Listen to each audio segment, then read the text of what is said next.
প্রিয় দর্শক, আশা করি আপনারা সকলে ভালো আছেন, সুস্থ আছেন। তো আজকের বিষয়টা একটু অন্যরকম ভাই, শুনলে আপনি অবাক হয়ে যাবেন। 2025 সালে এমন কিছু ফসল আছে যা চাষ করলে আগের চেয়ে দ্বিগুণ লাভ পাবে, কিন্তু সঠিক সময় সঠিক সিদ্ধান্ত না নিলে হাতে থাকবে শুধু লোকসানের হিসাব। আজকের ভিডিওতে আমি বলবো কোন ফসলগুলো এখন বাংলাদেশের বাজারে সোনার মতো দাম পাচ্ছে, কিভাবে তুমি সেগুলো চাষ করবে আর কিভাবে কম ঝুঁকিতে বেশি আয় করতে পারবে। তোমার ভাগ্য বদলানোর জন্য এই ভিডিওটা হতে পারে একটা চাবিকাঠি। সুতরাং একদম শেষ পর্যন্ত মন দিয়ে শোনো। ভাই, কৃষকরা কেন লোকসান করে? অনেকেই না বুঝে ফসল চাষ করে, যা বাজারে দাম কম, চাহিদা নেই বা খুব বেশি প্রতিযোগিতা, তথ্যের অভাব, পরিকল্পনার অভাব, তাই মেহনতের সঠিক ফল পায় না। আমাদের দরকার বাজার বিশ্লেষণ ও বুঝে শুনে সিদ্ধান্ত। ভাই, 1 নম্বরে বলতে চাচ্ছি শাকসবজির চাষ করা, যেমন পুঁই শাক, লাল শাক, ঢেঁড়স, লাউ শাক। এগুলো কম সময়ে অধিক ফলন দিয়ে থাকে, আর এগুলোর বাজারে দাম দরও অনেক বেশি। 30-45 দিনের মধ্যে বিক্রি শুরু করা যায়। 2 নম্বর হচ্ছে ভাই ফুল চাষ, গাঁদা, গোলাপ, রজনীগন্ধা। বিশেষ করে বিয়ের মৌসুমে আকাশ ছোঁয়া দাম। কম জমি কিন্তু ভালো যত্ন নিলে অনেক আয় হয় ভাই এখান থেকে।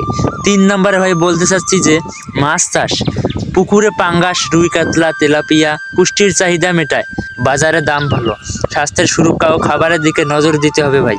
4 নম্বরে বলতে চাচ্ছি মুরগির ডিম, দেশি মুরগি, লেয়ার মুরগি ডিমের অনেক দাম বেড়ে গেছে কিন্তু ভাই, গ্রামের মানুষেরা সহজেই শুরু করতে পারে অল্প পুঁজিতে। 5 নম্বরে বলতে চাচ্ছি ভাই মৌমাছির বাক্স বানিয়ে মধু সংগ্রহ, বাজারে ভালো দাম, রপ্তানির সুযোগ। অনেকেই জানেন না, অথচ এটা খুব লাভজনক।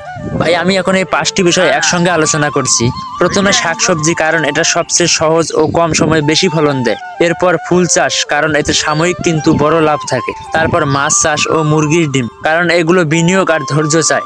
সবশেষে মধু উৎপাদন, কারণ এটা খুব কমন কিন্তু অজানা টপিক, যা কৌতূহল তৈরি করবে। ভাই, আমরা সবাই অনেক সময় ভাবি যে কপালে যা আছে তাই হবে, কিন্তু সত্যি কথা হলো ভাগ্য বদলে দেয় পরিকল্পনা আর পরিশ্রমের মধ্যে। তুমি যদি সঠিক ফসল চাষ করো, ঠিক মতো যত্ন নাও, সময়ে বিক্রি করো, তোমার আয় বাড়বে, সংসার ভালো চলবে, বাচ্চাদের পড়াশোনায় সাহায্য হবে। একা ভেবো না, আমরা সবাই একসাথে লড়াই করে যাচ্ছি। আমি আছি তোমার সাথে সব সময়, সব পরামর্শ দিতে। যদি এই ভিডিওটা তোমার ভালো লাগে, যদি কিছু শিখে থাকো, তাহলে একটি লাইক, কমেন্ট আর তোমার বন্ধুদের মাঝে শেয়ার করে দাও। কমেন্টে লিখে জানাও তুমি কোন ফসল চাষ করতে চাচ্ছ, কি নিয়ে তোমার সবচেয়ে বেশি আগ্রহ। আগামী ভিডিওতে আমি তোমাদের জন্য আরো নতুন কিছু নিয়ে আসবো, মাটি আর মানুষের গল্প নিয়ে। সবাই ভালো থাকবেন, সুস্থ থাকবেন। দেখা হবে আগামী ভিডিওতে। সে পর্যন্ত আল্লাহ হাফেজ।